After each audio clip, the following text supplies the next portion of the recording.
今次我會拆解 BTS 嘅3位主唱高音能力同埋佢哋嘅完整能力。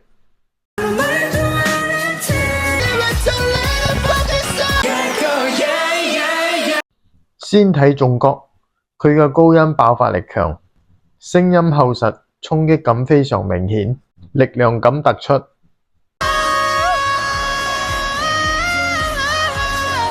再睇 Taeyong，佢嘅高音聲音較厚，共鳴感強，帶有低音歌手特色，情感感覺明顯。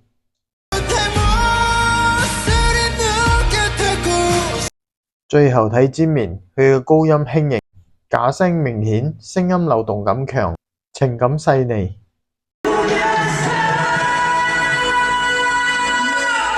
中國偏向爆發型，Taeyong偏向後聲情感型，Jimin偏向輕盈技巧型，3種完全不同方向。中國拳型，爆發力強，衝擊感明顯；Taeyong聲音厚，情感強；Jimin豐盈流動，假聲細膩。深入分析，中國爆發速度快，舞台感染力強，高音穩定；Taeyong低音厚，情感層次強，聲音共鳴豐富；Jimin假聲細膩，轉換流暢，聲音輕盈。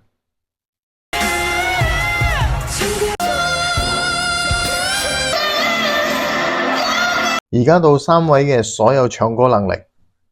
中國1爆發力，2聲音厚度，3高音穩定，4舞台感染力，5混聲控制，6情感爆發，7氣息支持，8全能程度。而家到 Taeyong 1低音音色，2情感表達，3共鳴控制，4中低音穩定，5聲線厚度，6舞台魅力，7音樂性，8情感層次。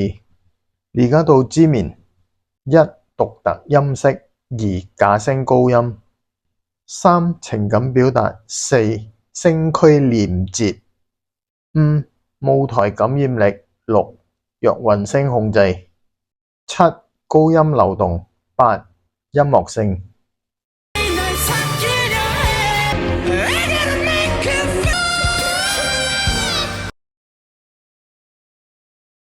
最後比較，中國最全能，Taeyong情感最強，Jimin技巧最細膩，3種方向各有優勢。你係邊位嘅 fans？ 中國、Taeyong、Jimin？可以留言話我知，都拳風。